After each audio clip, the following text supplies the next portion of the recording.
that is more permanent than, say, everything else that we can see. So we have this nothing that is the top sphere of the tree of life there. And then you have the conventional duality where we're seeing all of these edges and making the differentiations in Malkuth. The stages that he's talking about is working with the working up towards those levels of consciousness. Let me stop at this point before getting to Tippereth and see if there are any questions about what I've said so far. So is everybody following this, or is this just not making any sense? Go ahead, Richard. Well, there's a kind of a median thing between the idea that we don't have an essence that actually reincarnates, and Crowley's idea that we do have an I. This is like very there's a current through this some of the Sufi mystical schools where it's not like the Christian idea where you're born with a soul that's eternal, but that you have the capacity because of the creature you are to synthesize and concretize a soul that can outlast your death. No. That's what I was thinking. Well, okay, yeah, let's talk about that. With the like attainment of the rainbow bodies, where you are truly reincarnated with the existing energy from the prior life. Well, there's going to be a lot of different theories on reincarnation and a lot of conceptions of the soul. There's actually some ideas within Buddhism where you have different levels of consciousness within a Buddhist idea called Yogacara. There are 7 levels of consciousness, and there's the 7th level, the Alaya consciousness, which has more permanency and is reincarnated. And then you're going to find all kinds of other Neoplatonic and just other kinds of systems. What we want to concentrate here is not kind of pull all of those in. What we're doing is kind of comparing and contrasting the basic Buddhist ideas of ontology and existence, or anatta, and Crowley's, starting with Buddhism, and then over time, what he kept from Buddhism and what he changed. So I certainly understand you that there are going to be a myriad of systems out there that have a lot of different conceptions of the self and the soul.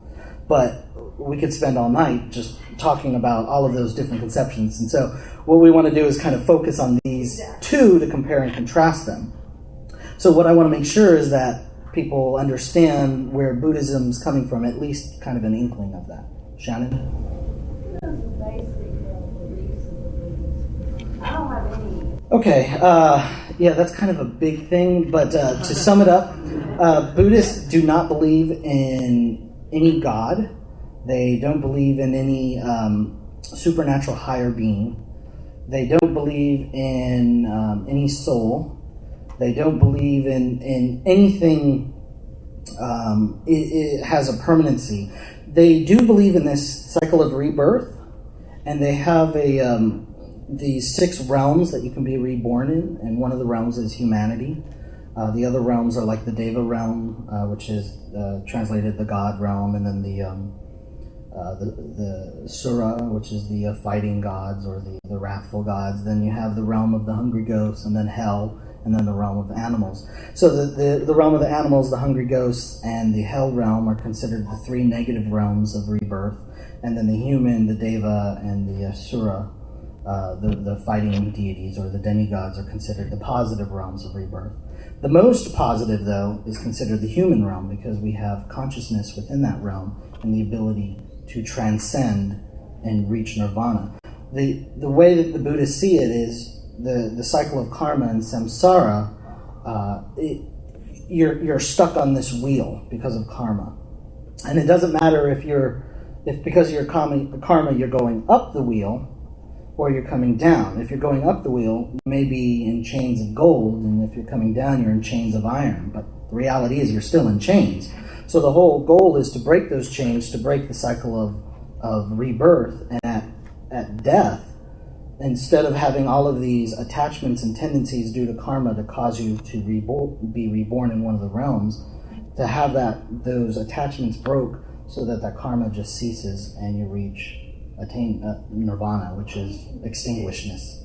And you can choose, because if you've taken the vow of the Bodhisattva. Technically, no. Not within traditional Buddhism. You have no choice. Really? There is no you to choose. Right. What happens is that your attachments choose for you the things that you're grasping for. Usually the things that you're grasping for closest at death are the most powerful within your karma, and that's what will cause. Yeah. You presented Crowley's work in placing Buddhist ontology on the Tree of Life as a sort of artifice. In this lecture, at least, it wasn't an act of prophecy where they happened to all meet on some higher plane. Well, you said inspired. You said this Buddhist principle inspired Hadida Nui. Yes. And so well, I shouldn't say inspire. I'm saying Crowley connected those two in his explanation. Okay, so I guess I can only argue on what the content of the lecture, which you said was delivered in a very different context, did use the idea that it was an inspiration, that it was an act of artifice. And so to only argue and question what is in the lecture, why would, within that frame, it be useful to attach these concepts to this schema? To whom does this make Buddhism clearer? Actually, Crowley's not trying to make Buddhism clearer. He's trying to take these ideas and give them in a Western context to Westerners. For instance, I just concentrated on 3 spheres, and this is ultimately his spiritual system is the AA system. So if you start looking at the other spheres, like on Yasod is the Zelator initiation. So you would have a mirroring work of doing magical and yoga work. So for instance, on the yoga work, you'd be working on your asana and pranayama. And on the additional spheres on the way to Tiprith, you would be working for dhyana and different types of practices to get you to the point where you can reach one-pointed consciousness. So what he did was he took the Tree of Life based on his Golden Dawn, and he mapped out a similar system of the individual stages. You're not going to get to levels of single-pointed consciousness if you can't sit still, if you can't control your breathing, if you can't control your mind. So he's got all of those initiations. Now, in conjunction with those, he also has magical practices within each one. So he doesn't see them as contradictory. He sees magic and yoga as 2 halves of the same thing.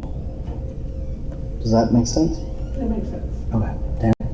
Something that I read, I can't remember where I read it, but he said that both were important because one did inner work and the other did outer work. Yes. So it was in itself, he balanced those out. Right.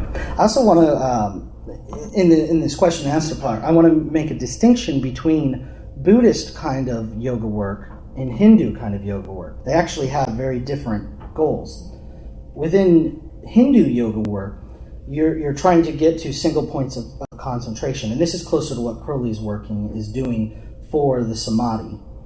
Within Buddhist concentration, you're not trying to get to being able to concentrate singularly on one thing to the exclusion of everything else. You're trying to get to a point where you are completely and utterly present in what you're doing, and that in Zen they call it zazen, where you're completely and utterly present.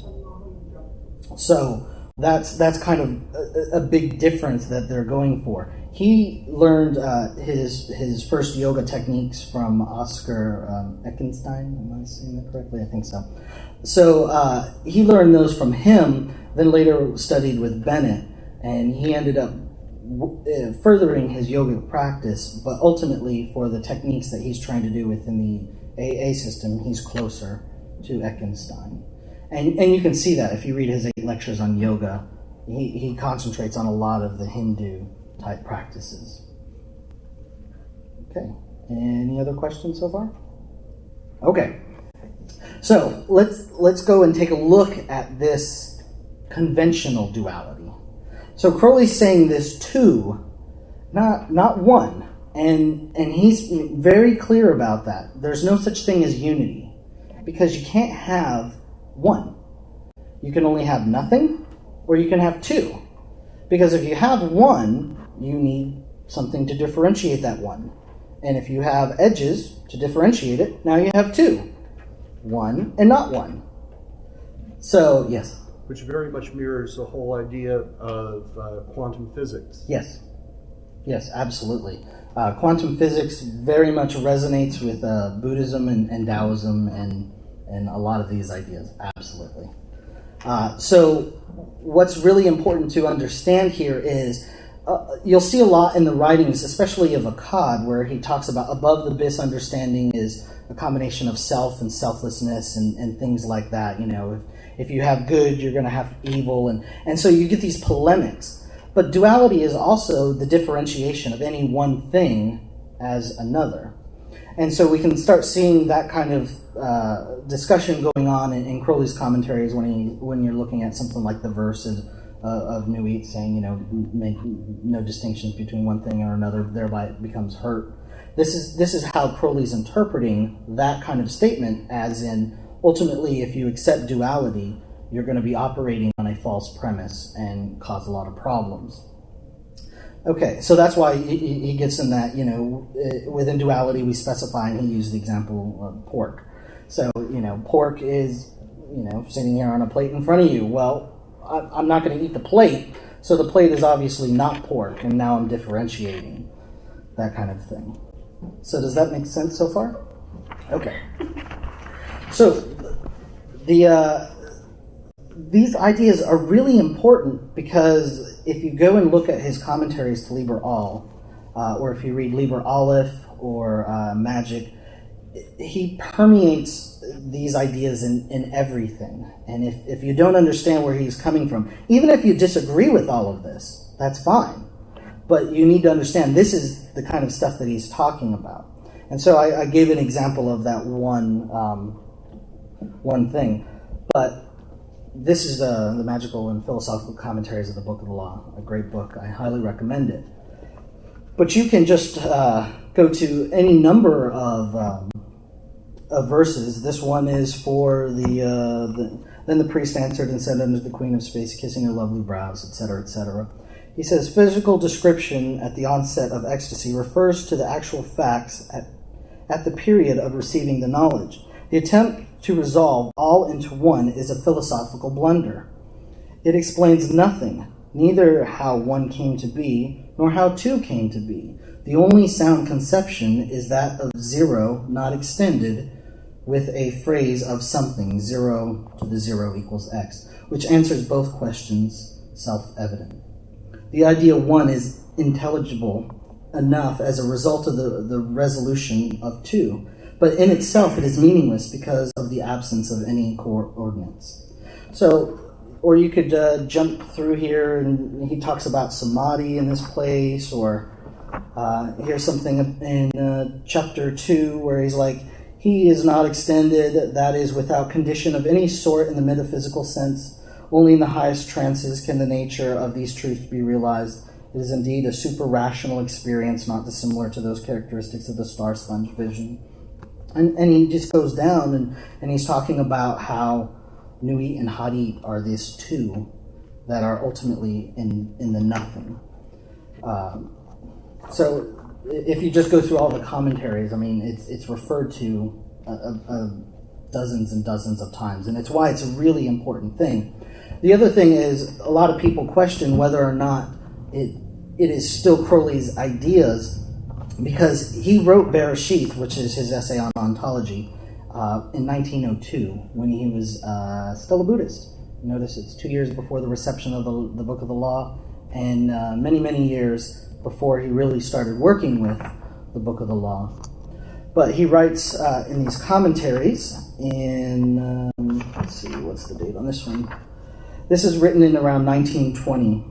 This passage, referring to Bereshith, was written in 1902 EV, before the revelation of the law. It remains true that infinite space is the contradiction in terms, and so on. But this is no argument against the cosmology of the book. For above the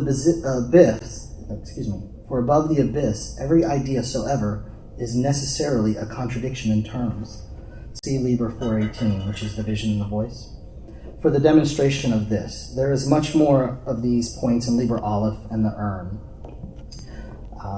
He also, in his Magic Without Tears, which was written before a few years before he died in the mid-1940s, he also has an essay in there about 0 equals 2, and again he asserts Bereshith. So for 20